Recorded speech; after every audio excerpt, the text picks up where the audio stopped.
단타들 좋아하시는데 시초 단타에 대해서 예전에 만들어뒀던 교수안이 있어요. 여러분들도 이런 교수안 만들어서 공부하세요. 그냥 시간 보내지 말고 옛날에 만들어둔 건데 옛날 기준 조건에서 새로운 기점까지 해서 어떻게 세력들이 움직여지고 업데이트 되는지에 대해서 VIP 강의예요. 이 기본 사항들 몇 가지를 공부시켜 드리겠습니다. 주식 봐봐 족보 강의 편.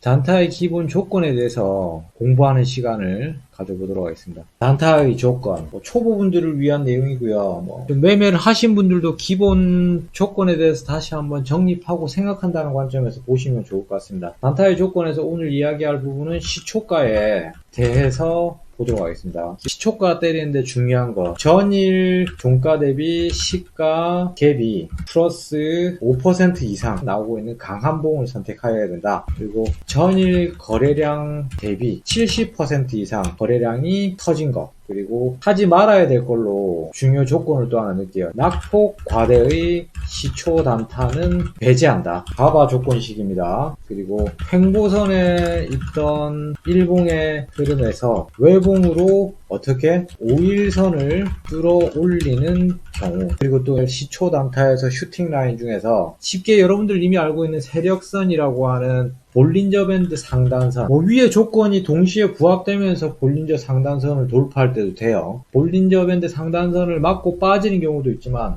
크게 봤을 때 단타라는 게 내가 잡은 시점 대비 3% 정도에서 수익만 나와줘도 이길 수 있는 구간이거든요. 볼린저 밴드 상단을 터치했다는 건 밑에서 쫙 치고 올라가다가 힘이 좋다는 얘기예요. 단기권임에서 오버 슈팅이 한두 번 터치되어 줄 수 있으면 부합되는 거죠. 그리고 또 볼 수 있는 게, 저는 좀 타영을 좀 많이 보는 편인데, 계속되는 주식의 흐름은 산과 골짜기를 계속해서 만들어내면서 V와 A를 만들어내고 있는데, 전고 A 라인을 이번에 돌파 라인에서 박스권에서 이전산이 여기 있고 그 뒷산이 이렇게 따라오는데, 이 뒷산이 전산을 살짝 치고 올리고 있는, 이게 이제 거꾸로 봤을 때는 쌍봉이 돼서 맞고 빠질 수 있어요. 스윙적 관점에 박스 매매면 안 하겠지만 단기권 맥점에서 폭발하는 힘을 거기서 슈팅을 보여준다. 한번 들어가야죠. 뭔 말인지 아시겠어요? 복합적으로 봤을 때 이전 고점인 전 A 라인을 뚫고 있는 시점 에서는 단타가 가능하다. 그리고 여기서 시초 가격에서 움직임의 흐름을 놓고 봤을 때 여러분들이 또 중요하게 유추할 수 있는 타점과 맥점이 있어요. 뭐가 있냐면 체결량입니다. 체결 강도는 너무 광범위해요, 내용이. 그렇지만 여러분들이 유추해야 될 체결 강도의 키포인트 내용은 체결 강도가 점점점 강해질 것이냐 점점점 약해질 것이냐를 봐야 돼요. 그래서 당연히 체결 강도가 점점 강해지는 흐름을 읽어내야 한다. 어렵나요? 체결 강도 보기?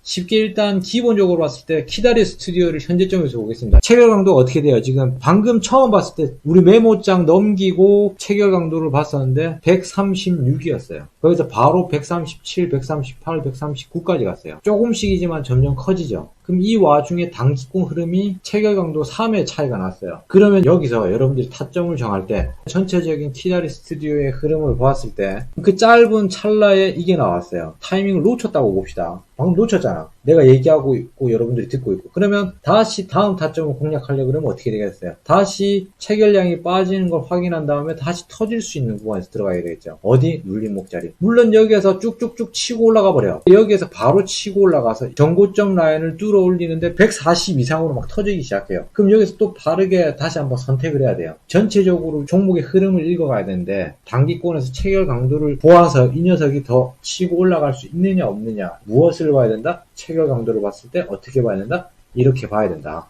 단타를 하면서 또 중요한 몇 가지를 더 정리를 해드리자면 주의사항 원칙으로 말씀을 드리도록 하겠습니다. 수익률을 단기권에서는 플러스 마이너스 3% 이내 수익권이든지 손실권이든지 원칙적으로 제한을 해야 됩니다. 단기권 매매의 위험 리스크를 줄이기 위함입니다. 그렇지만 어느 정도 초보를 벗어난 사람들은 보유선 대응이 가능하나 초보 여러분들은 그냥 원샷에서 사고 팔기를 그냥 진행하셨으면 좋겠습니다. 수익률을 최고 맥시멈으로 봤을 때 초보는 플러스 마이너스 3%를 지켜서 꼭 매매를 하시기 바래요. 좋은 단타 영역이 뭐냐면 손절선이 그만큼 가까운 라인이라고 표현하죠.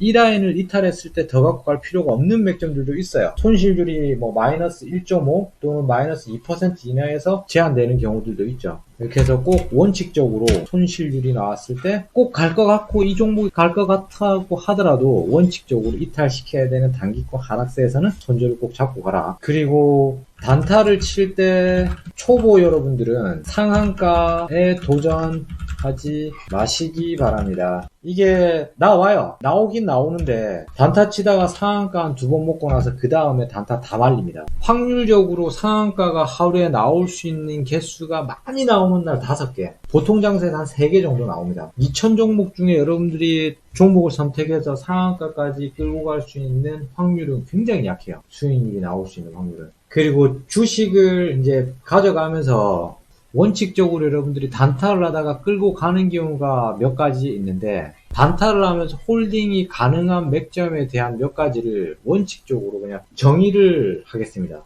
그러니까 한마디로 이 맥점 위에는 초보 여러분들은 단타를 하시다가 홀딩을 하지 마셨으면 하는 거예요. 첫 번째, 예를 들자면 이제 박스권에서 하단선을 맞고 반등하는 구간들을 맥점을 단타와 스윙이 동시에 들어오는 맥점으로 볼 수 있다. 그 정의하겠습니다. 예를 들자면 오늘 같은 경우 JW 신약 같은 경우 오늘 만약에 아침 시초 단타에서 단타가 들어가서 수익을 냈다 하면은 뭐 홀딩이 안 돼야 되는데, 지금 어떤 분들 보면 이제 고점에서 계속 들고 가시는 분들이 있긴 있거든요. 요 정도 라인은 그래도 일봉상 흐름에서 이전에 있었던 박스대를 유지해주고 하단선에서 출발해서 비타민 라인 돌파 라인들이 이렇게 들어옵니다. 요런 경우들은 단타지만 다음 전 고점 그리고 상단선 부위까지 상승 여지가 남아있기 때문에 조금 더 들고 가도 된다. 간단하게 설명을 해드리자면 고점 상단선 돌파했었던 단타 영역의 매매와는 다르게 하단선에서 밑에서 위로 치고 올라가는 경우들은 홀딩이 가능하긴 하다. 뭐 추천까지는 아니지만 단타를 하다가 이거 정말 팔기 싫은 경우들이 있거든요. 그 팔기 싫은 경우라고 하더라도 이 근처에 맥점의 흐름상 A라인 V는 절대 하면 안 되고요. 그나마 홀딩을 하려고 그러면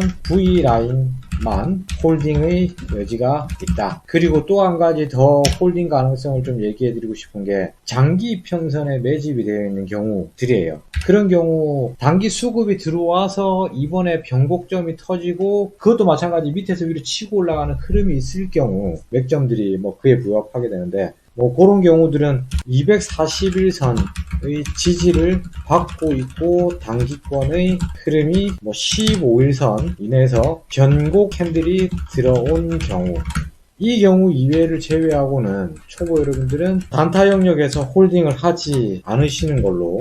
개인적으로 매매를 했을 때 예를 들어서요, 뭐 한 300만원 500만원짜리 단타를 치는 사람이에요. 근데 오늘 수익률이 내가 목표 타겟 금액이 30만원인데 50만원을 벌어놨어요. 어떻게 하다 보니까 단타를 잘해가지고 오전장에 이겼어. 20만원의 여윳돈이 있어서 그 20만원씩만 단타를 하고 조금 더 보는 거에 대해서는 괜찮다고 봐요. 이겨놓고. 근데 그렇지도 않고 계속 지고 있는 싸움에서 30만원을 잃었고, 그걸 복구하기 위해서 몰빵식이나 좀 큰 금액으로 단타를 들어갔는데 이걸 롱런을 하려고 하는 경우가 생겨요. 굉장히 많아요. 그러신 분들이. 그렇게 될 경우 3% 수익권에 들어왔을 때 못 팔아요. 그 한 방으로 복구를 하려는 심리세가 강해지기 때문에. 그런 매매를 절대 하시면 안 되겠죠. 원칙이 깨지고 그건 멘탈이 깨진 거예요. 실력이 좋고 좋은 종목을 선별했다고 하더라도 이기기 어려워요. 멘탈적인 부분이 살짝 가미가 되는데, 원칙적인 부분은 곧 멘탈입니다. 원칙을 잡아놓는 이유는 여러분들의 멘탈이 부서지지 않게 하기 위해서 원칙을 잡아놓는 거예요. 원칙으로서 그 멘탈을 지켜내는 거죠. 홀려 들어가서 맥점을 함부로 잡지 않으시기 바랍니다.